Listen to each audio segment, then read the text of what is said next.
کربلا کے بعد پہلی بار اہل بیت علیہ السلام نے خوشی منائی ہے. نہ جانے کیسی خوشی ہوگی کہ اہل بیت خوشی منا رہے ہیں. اور واقعہ کربلا کے بعد خوشی ہی نہیں مناتے تھے. یہاں تک کہ چوتھے امام فرماتے ہیں کہا کہ آج پھوپھی اماں سب بیویوں سے کہہ دیجیے کہ گھر میں میٹھا بنائیں, اپنے بالوں کو سنوار لیں, کیونکہ اپنے بال نہیں سنوارتی تھی بیویاں, گھر میں میٹھا نہیں پکتا تھا, خوشبو نہیں لگاتی تھی.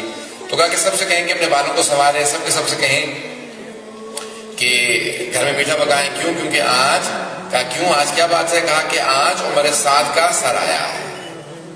اور بہت سی مناسبتیں جو وہاں نہیں منائی جا سکتی تھی وہ اس خوشی پہ منائی جاتی ہیں. تو عمر سعد کا سر آیا.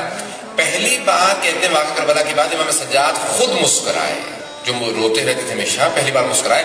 اور پھر میرے ساتھ کہ پہلی مناسبت تو تاج پوشی ہے 12ویں امام اسلام کی, دوسری بہرحال یہ جو سر آئے ہیں شہداء کے, تیسری کہ اہل بیت علیہ السلام نے خوشی منائی ہے.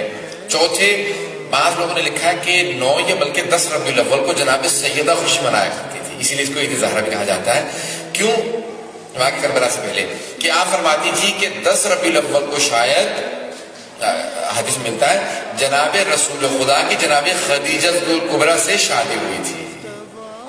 تو اس کو بھی یہاں پہ لا کے منایا جاتا ہے کہ 9 ربیع الاول کی بی بی 9 یا 10 ربیع الاول کو خوشی مناتی تھی.